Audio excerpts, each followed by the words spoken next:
Haga është blinduar nga mira forcat të policisë holandeze që po kujdesen për sigurinë gjatë samitit historik të NATO-s që për herë të parë mbahet në qytetin holandez. Krerët e 32 shteteve anëtare të NATO-s kanë mbërritur shumica të hënën në mbrëmje të martën dhe të mërkurën për 2 ditë të plota.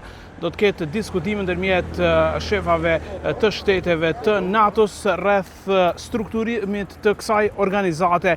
Tema kryesore do të jetë ngritja e shpenzimeve në 5% kërkesa e shteteve të bashkuara të Amerikës, secili shtet antar i NATO-s duke përfshirë Shqipërinë do të duhet që të investojë në siguri deri në 5% të GDP-s kombëtare.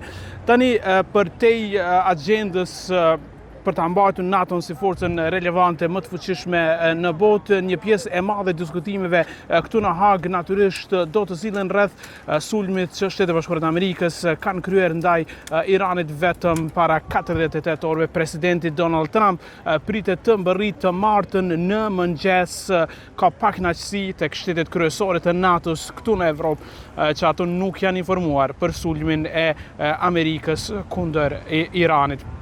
Shumica e shteteve anëtare të NATO-s janë përkushtuar që do të japin 5%, përveç Spanjës, e cila ka thënë që nuk ka nevojë që shpenzimi të jetë kaq i madh. Megjithatë, në një konferencë shtypi Mark Rutte, sekretari i përgjithshëm i NATO-s gjatë të hënës, ka thënë që nuk mund të ketë asnjë përjashtim, të gjitha shtetet anëtare të NATO-s duhet që të investojnë 5%. Do të jetë këtu në Hagë edhe presidenti Ukrainas Zelensky, ai do të marrë pjesë në një darkë që mbreti i Holandës do të shtrojë të martën në mbrëmje për krerët e shteteve të NATO-s dhe mysafirët.